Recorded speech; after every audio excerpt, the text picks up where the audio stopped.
Hello my dear students, मैं आपका Chandramouli Maurya CM sir. आज हम डिस्कस करने वाले हैं क्रोमोसोम। पिछले जो वीडियो लेक्चर हमने लिया था तो उसमें हमने डिस्कस किया था न्यूक्लियस को, और न्यूक्लियस में मैंने डिस्कस किया था क्रोमेटिन को। और आज हम उसी का एक नेक्स्ट पार्ट ले रहे हैं और वो है क्रोमोसोम। तो आज हम डिस्कस करने वाले हैं किसको? क्रोमोसोम को। मैंने एक सवाल के साथ आपको एंड किया था वो वीडियो, पिछला वीडियो, जिसमें मैंने पूछा था कि एक क्रोमोसोम में कितना डीएनए। तो आज मैं उस सवाल का जवाब आपको देने वाला हूँ। तो आज का हम ये वीडियो स्टार्ट करें उसके पहले आप हमारे चैनल नीट ब्रह्मास्त्र को यूट्यूब पर लाइक, शेयर और सब्सक्राइब करना ना भूलें। अगर आपको मेरा ये वीडियो अच्छा लगा तो आप अपने कमेंट्स जरूर दें। और अगर आप चाहते हैं detailed structure study of botany for NEET 23, तो आप गूगल प्ले स्टोर से डाउनलोड कीजिए हमारा app CMI NEET concept classes, जहां आपको मिलता है live interactive classes, structured courses, periodic test series, live quizzes और भी बहुत कुछ। तो आज का लेक्चर शुरू करते हैं बच्चों। आज हम बात करेंगे क्रोमोसोम की। तो देखिए, हमने जो पिछला लेक्चर पढ़ा था तो उसमें हमने बात किया था न्यूक्लियस का। न्यूक्लियस में मैंने कहा चार चीज़ें होती हैं, और वो चार चीज़ें होती हैं nucleoplasm, nucleolus, chromatin material and chromosome. तो एक्चुअल में ये जो क्रोमेटिन मटेरियल है, यह क्रोमेटिन मटेरियल ही क्रोमोसोम कहलाता है। ये मैंने आपको बताया था कि क्रोमेटिन ही क्रोमोसोम है। तो मैं थोड़ा सा एक बार फिर से आपको बता दूं कि देखिए, इंटरफेज में जब हम न्यूक्लियस को देखते हैं तो इंटरफेज में हमें दिखाई देता है क्रोमेटिन। इंटरफेज का जो न्यूक्लियस है उसमें जो मेन कंटेंट होता है वो होता है क्रोमेटिन, और धागे धागे के रूप में, थ्रेड्स थ्रेड्स के रूप में हमको दिखाई देता है। जैसे मैंने बताया था कि इसको हम स्टेन करते हैं सिटोकार्बिन से। तो जो डार्कली स्टेंड पार्ट होता है उसको हम यूक्रोमेटिन कहते हैं, और जो लाइटली स्टेंड पार्ट होता है उसको हम हेटेरोक्रोमेटिन कहते हैं। ये ध्यान में आता होगा आपको। तो ये जो आप धागे धागे देख रहे हैं, इंटरफेज न्यूक्लियस है ये। तो इस इंटरफेज न्यूक्लियस में आपको ये क्रोमेटिन थ्रेड्स दिखाई देते हैं। ठीक है। अब यही क्रोमेटिन क्या बन जाता है? तो यही क्रोमेटिन बन जाता है क्रोमोसोम। तो ये क्रोमेटिन क्रोमोसोम कब बन जाता है? तो पहले तो वापस से एक बार मैं याद दिला दूं आपको ब्रह्मास्त्र, व्हाट इज क्रोमेटिन। तो chromatin is DNA plus histone protein. What is chromosome? तो chromosome is highly condensed chromatin.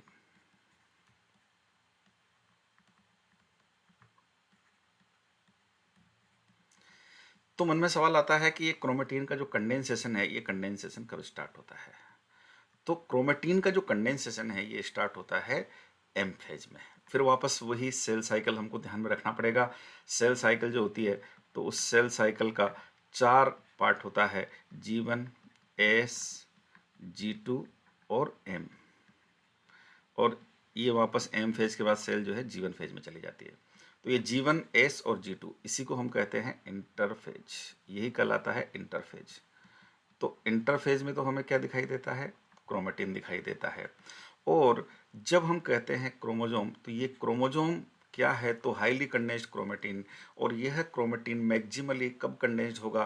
तो यह कंडेंस्ड होगा एम फेज में। एम फेज का मतलब डिवीजन फेज, आइदर इट में बी माइटोसिस और इट में बी मियोसिस। और आप जानते हैं कि माइटोसिस में चार फेजेज होती हैं, सब फेजेज होती हैं: प्रोफेज, मेटाफेज, एनाफेज, टीलोफेज। तो कंडेंसेशन स्टार्ट होता है प्रोफेज में, और फिर टीलोफेज में वापस जो है क्रोमेटिन डिकंडेंस्ड होना शुरू हो जाता है। तो condensation of chromatin material started in prophase, और यह कंडेंसेशन मैक्सिमम होता है कब? तो यह मैक्सिमम होता है मेटाफेज स्टेज में। और इसलिए मेटाफेज स्टेज में ही हमको क्रोमोसोम दिखाई देता है, और इसलिए structure of chromosome studied in metaphase stage.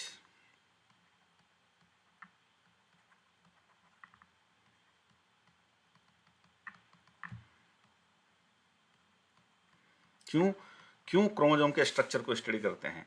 जैसे आपने पढ़ा होगा, आपने एग्जाम में प्रश्न भी आता है। अभी नीट 21 में भी ये प्रश्न आया था कि साहब जो है ये chromosome on the base of position of primary constriction यानी सेंट्रोमियर चार तरह के होते हैं, है ना। चार तरह के कौन कौन से होते हैं? तो मेटासेंट्रिक क्रोमोसोम, जैसे कि आप देख सकते हैं, ये मेटासेंट्रिक क्रोमोसोम जहाँ सेंट्रोमियर एकदम सेंटर पर होता है। फिर एक होता है सब मेटासेंट्रिक, तो सेंटर से थोड़ा सा दूर की तरफ होता है। फिर एक होता है एक्रोसेंट्रिक, तो सेंट्रोमियर जो है वह काफ़ी दूर चला जाता है सेंटर से, और इसलिए दो छोटी आर्म्स यहाँ हमको दिखाई देती हैं। और एक होता है टीलोसेंट्रिक, तो बिल्कुल एंड्स पर, टर्मिनल एंड्स पर जो है सेंट्रोमियर चला जाता है। तो ये जो क्रोमोजोम का स्ट्रक्चर है on the base of centromere, ये जो स्टडी किया जाता है, ये किस में स्टडी किया जाता है? ये स्टडी किया जाता है मेटाफेज में। ये मेटाफेजिक क्रोमोजोम है सर। अब आप देख सकते हैं ये क्रोमोजोम का स्ट्रक्चर है, एक कॉमन ले लेते हैं हम, सब में आप देख सकते हैं ये क्रोमोजोम है। और इसमें ये जो दो आर्म्स आपको दिखाई दे रही हैं, ये दो भुजाएं, तो इन दो आर्म्स को कहते हैं क्या? तो इनको कहते हैं सब क्रोमेटिड। तो मैंने आपको कहा था कि एक क्रोमोजोम में कितना डीएनए। अब जरा सोच के बताइए। अब आपको ये जो क्रोमोजोम दिख रहा है, ये मान लीजिए इस मेटासेंट्रिक क्रोमोजोम को हम ले लेते हैं। तो यहाँ पर आपको दो आर्म्स दिखाई दे रही हैं, तो दो क्रोमेटिड हैं। तो ये दो क्रोमेटिड क्या रिप्रेजेंट कर रहे हैं? तो सबसे पहले तो इस चीज़ को समझिए कि दो क्रोमेटिड रिप्रेजेंट कर रहे हैं किसको? ये रिप्रेजेंट कर रहे हैं रेप्लिकेटेड डीएनए को। अब यही चीज़ हमको समझना पड़ेगा। इसमें हमको ये सेल साइकिल वाला कॉन्सेप्ट से समझना पड़ेगा कि देखिए, एक्चुअल में क्रोमोजोम नाम की जो चीज़ है, जो एक वेल स्ट्रक्चर्ड क्रोमोजोम है, वो हमें एम फेज में ही दिखाई देता है। जीवन में भी क्रोमेटिन तो है लेकिन क्रोमोजोम नहीं है। एस में क्रोमेटिन है, क्रोमोजोम नहीं है। G2 में क्रोमेटिन है, क्रोमोजोम नहीं है। ये क्रोमोजोम कब है? तो ये क्रोमोजोम है इस एम फेज में। अब मन में आता है, तो फिर सर जीवन फेज में क्रोमोजोम नहीं है, तो जीवन में एक क्रोमोजोम में कितना डीएनए? तो पहली बात तो जीवन में तो क्रोमोजोम दिखेगा ही नहीं, जीवन में तो क्रोमेटिन दिखेगा। या इस तरीके से सवाल पूछा जाता है कि amount of DNA in nucleus is 2C। तो after the completion of M phase what will be the amount of DNA? तो मैं बता दूं आपको कि जब एम फेज कंप्लीट हो जाएगी, जीवन में था 2C और एम फेज कंप्लीट हो गया, तो उसके बाद वापस अमाउंट ऑफ डीएनए जो है वो 2C ही हो जाता है। अब ये थोड़ा सा आपको कन्फ्यूजन क्रिएट कर रहा होता है, ये चीज़ आपको कन्फ्यूज कर रही होती है। तो मैं इस कन्फ्यूजन को अब दूर कर देना चाहता हूँ। तो इसको समझने के लिए हम एक एग्जाम्पल ले लेते हैं। फॉर एग्जाम्पल, कोई भी एक सेल है जो माइटोटिक डिवीजन दिखा रही है। ठीक है, एक सेल है जो माइटोटिक डिवीजन दिखा रही है। मेरिस्टेमेटिक सेल है, जैसे ओनियन की टिप सेल हम ले लेते हैं, या कोई भी ले ले।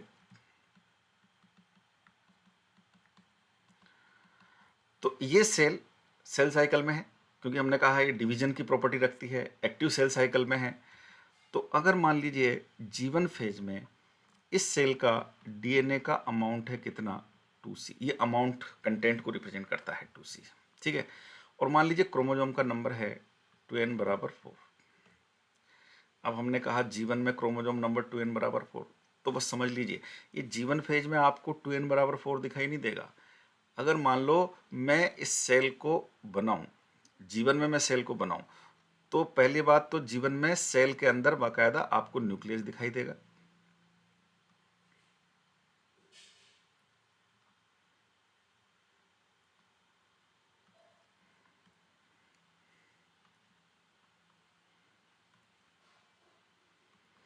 ये सेल है और इस सेल में ये न्यूक्लियस है, और आपको दिखाई देगी न्यूक्लियर मेम्ब्रेन।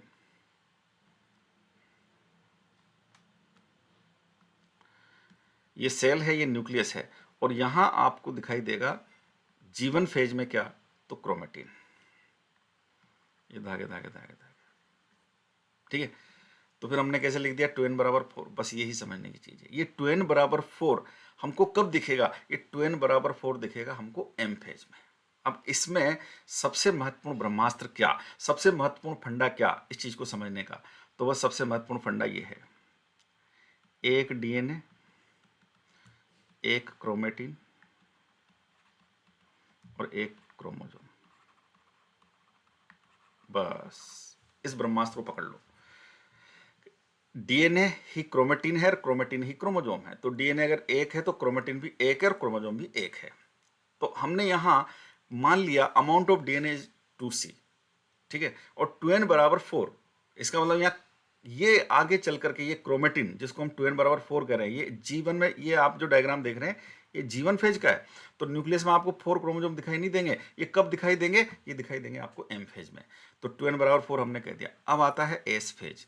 अब एस फेज की अगर मैं बात करूं तो एस फेज में क्या होता है साहब, तो एस फेज में होता है डीएनए का रेप्लिकेशन। सबसे महत्वपूर्ण फेज है ये। सेल डिवाइड होगी कि नहीं होगी ये कहाँ डिसाइड होता है, तो ये डिसाइड होता है एस फेज से। तो डीएनए का जब रेप्लिकेशन एस फेज में होगा तो डीएनए का अमाउंट डबल हो जाएगा। तो यहाँ 2C था तो अमाउंट विल बी 4C। और यहाँ क्रोमोजोम नंबर में कोई चेंज नहीं आएगा, क्योंकि न तो जीवन में आपको क्रोमोजोम दिख रहा है और नहीं एस में आपको क्रोमोजोम दिख रहा है। तो हम वही कहेंगे डीएनए का अमाउंट डबल हो गया है, लेकिन क्रोमेटिन वही है और क्रोमोजोम भी वही है, क्योंकि क्रोमोजोम तो दिख ही नहीं रहा। क्रोमोजोम एक्चुअल में हमको कब दिखेगा, तो हमको दिखेगा एम फेज में। तो सेम कंडीशन होगी, डायग्राम भी एज इट इज आ जाएगा। फिर हम जाएं G2 में, तो वहां भी एज इट इज होगा, डीएनए बराबर 4C और क्रोमोजोम का नंबर 4। और जब हम एम फेज में जाएंगे तो एम फेज में प्रोफेज में हमें दिखाई देगा कंडेंसेशन, और प्रोफेज में जब हमको कंडेंसेशन होता हुआ दिखाई देगा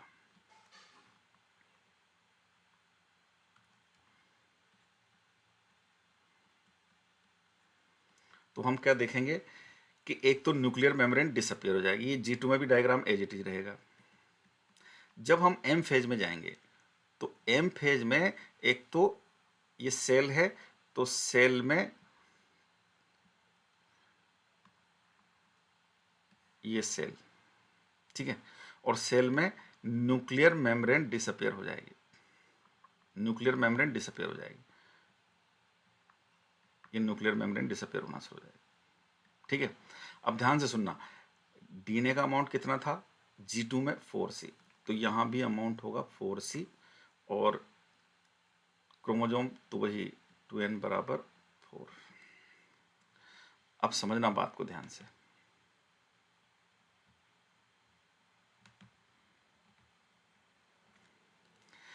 अब देखिए,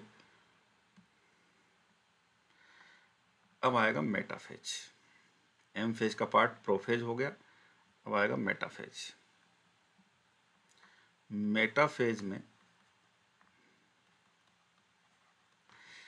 अभी आपको यहां धीरे धीरे बना 2n बराबर 4, तो क्रोमेटिन ये क्रोमेटिन ये क्रोमेटिन ये क्रोमेटिन ये कंडेंस्ड होना शुरू हो गया।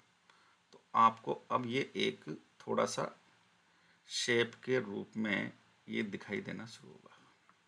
ठीक है, एक संख्या के रूप में भी अब आपको यहाँ क्रोमेटिन दिखाई दे रहा है, यानी क्रोमोजोम अपीयर होना स्टार्ट हो जाते हैं। ये कंडेंसेशन मैक्सिमम होता है कब, मेटाफेज में। तो मेटाफेज में भी स्थिति वही रहेगी, डीएनए का अमाउंट 4C एंड 2n बराबर कितना, तो 2n बराबर 4। तो जो ये 2n बराबर हम 4 कह रहे हैं, ये हमें इस मेटाफेज में दिखाई देगा और आपको दिखाई देगा क्रोमोजोम इस प्रकार से।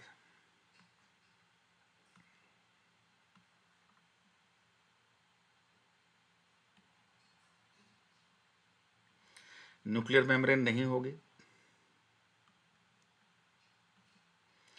न्यूक्लियर मेम्ब्रेन डिसअपियर हो चुकी है, और आपको दिखाई देंगे क्रोमोजोम इस प्रकार से।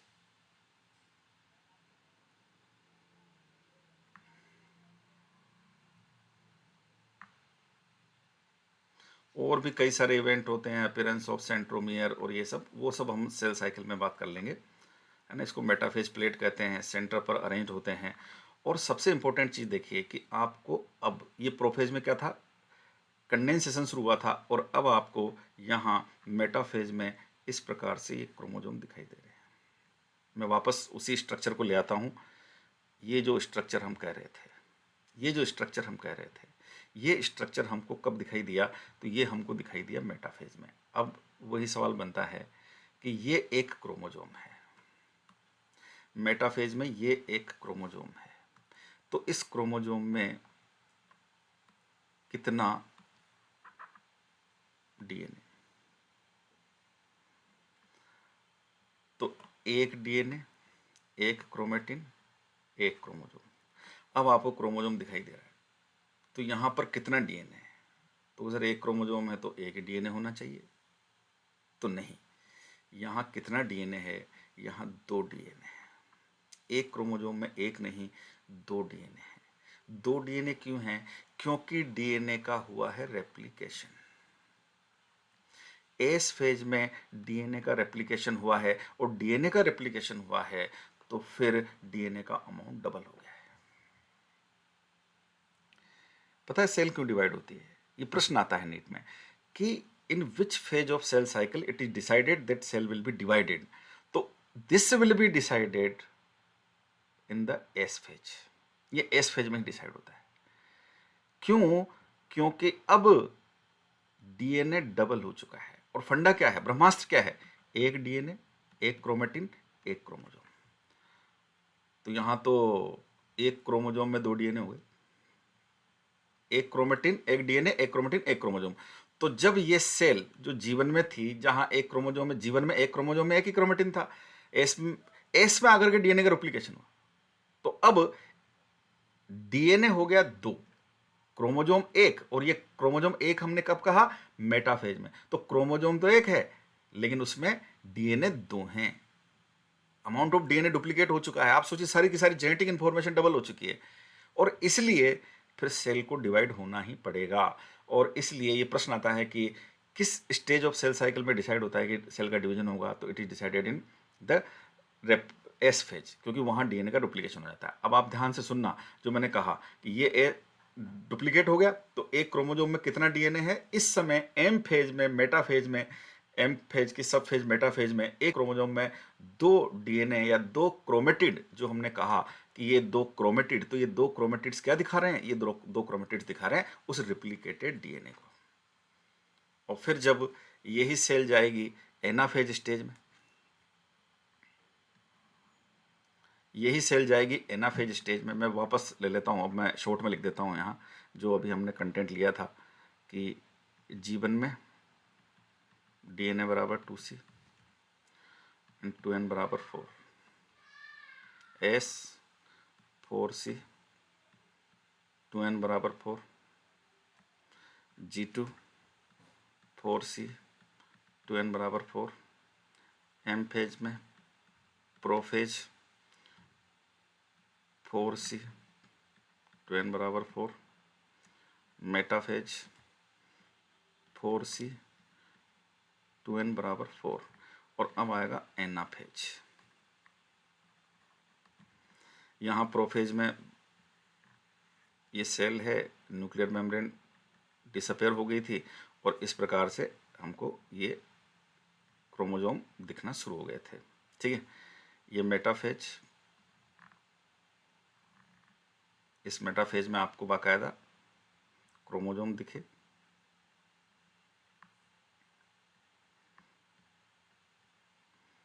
और फिर एनाफेज में क्या होगा? तो एनाफेज में क्रोमोजोम का डिवीजन होगा। एनाफेज में अमाउंट ऑफ डीएनए वही रहेगा 4C, लेकिन अब 2N बराबर कितना हो जाएगा? 8। ये 2N बराबर 8 क्यों हो गया? क्योंकि अब क्रोमोजोम का डिवीजन हो गया। तो ये जो क्रोमेटिड थे, दो आर्म्स थी, वह दो आर्म्स अब अपने आप में क्या बन गई हैं? अब वो अपने आप में बन गई हैं क्रोमोजोम। अब ये क्रोमेटिन ही क्रोमेटिन है और क्रोमेटिन ही क्रोमोजोम है। ये आप देख सकते हैं, ये डिवीजन हुआ क्रोमोजोम का। और अब देखिए आप, अमाउंट वही है, डीएनए का रेप्लिकेशन हो चुका है इस फेज में। तो 2N बराबर, क्रोमोजोम का नंबर बदल गया, 2N बराबर 8। क्यों? क्योंकि अब क्रोमोजोम का डिवीजन हो गया और ये जो ईच क्रोमेटिड था, ये डिवीजन हो गया इसका, ये यहां से डिवीजन हो गया। तो ये जो एक क्रोमेटिड है, ये क्रोमेटिड किसका काम कर रहा है? तो ये क्रोमेटिड ही अब क्रोमोजोम का काम कर रहा है। और फिर जब टीलोफेज स्टेज आएगी, तो टीलोफेज स्टेज में अमाउंट वही 4C रहना है इन ईच न्यूक्लियस, क्योंकि न्यूक्लियर मेम्ब्रेन अपीयर हो जाती है। एंड 2N बराबर 4 किसमें? In each nucleus, in each nucleus. तो ये यहां पर दो न्यूक्लियस बन जाएंगे सेल में और डिकंडेंसेशन शुरू हो जाएगा। ये डिकंडेंसेशन शुरू हो गया, क्रोमोजोम का तो यानी वापस क्रोमेटिन बनना शुरू हो गया, थ्रेड्स बनना शुरू हो गए, है ना? ये तो इस न्यूक्लियस में भी और इस न्यूक्लियस में भी। और फिर जब साइटोकाइनेस होगा तो ईच सेल वही, अब ये न्यूक्लियर मेम्ब्रेन अपेयर हो चुकी है, ईच सेल नाउ हैव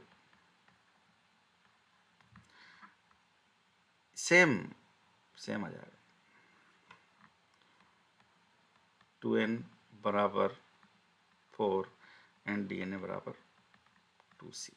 आप गौर से देखिए कि ये जो DNA का अमाउंट था इस S फेज में डबल हुआ और आफ्टर M फेज वापस 2C हो गया। सॉरी 4C नहीं 2C, है ना। आधा इसमें चला गया, आधा इसमें चला गया, और आधे का मतलब जीवन का आधा नहीं, एस में जो था उसका आधा।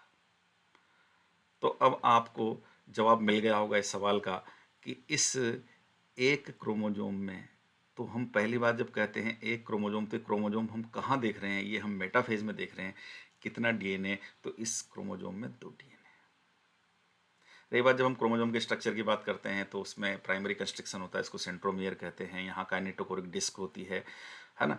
उस काइनेटोकोरिक डिस्क से जुड़ता है स्पिंडल फाइबर जो क्रोमोजोम के डिवीजन के लिए जिम्मेदार होता है ना। एक सेकेंडरी कंस्ट्रक्शन भी होता है जिसको हम एनओआर कहते हैं, वो हर क्रोमोजोम में नहीं होता, और एनओआर का मतलब न्यूक्लियोलस ही होता है। तो ये देखिए, ये जो बात मैंने आपको बताई है कि ये न्यूक्लियस में क्रोमेट, ये आपको ऐसे विद न्यूक्लियर मेम्ब्रेन आपको ये इस तरीके से स्ट्रक्चर दिखाई नहीं देगा। एक्चुअल में डीएनए प्लस हिस्टोन प्रोटीन ये क्रोमेटिन, और यही क्रोमेटिन जब हाईली कंडेंस्ड हो जाता है तो यही कहलाता है क्रोमोजोम।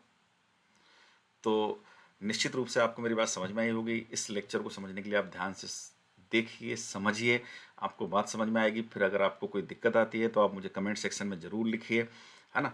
और आप इसको, ये वीडियो अच्छा लगा तो लाइक कीजिए, शेयर कीजिए, सब्सक्राइब कीजिए, और डिटेल स्टडी के लिए हमारे गूगल प्ले स्टोर से डाउनलोड कीजिए हमारा app CMI NEET concept classes. आज के लिए इतना ही बच्चों, बहुत बहुत धन्यवाद।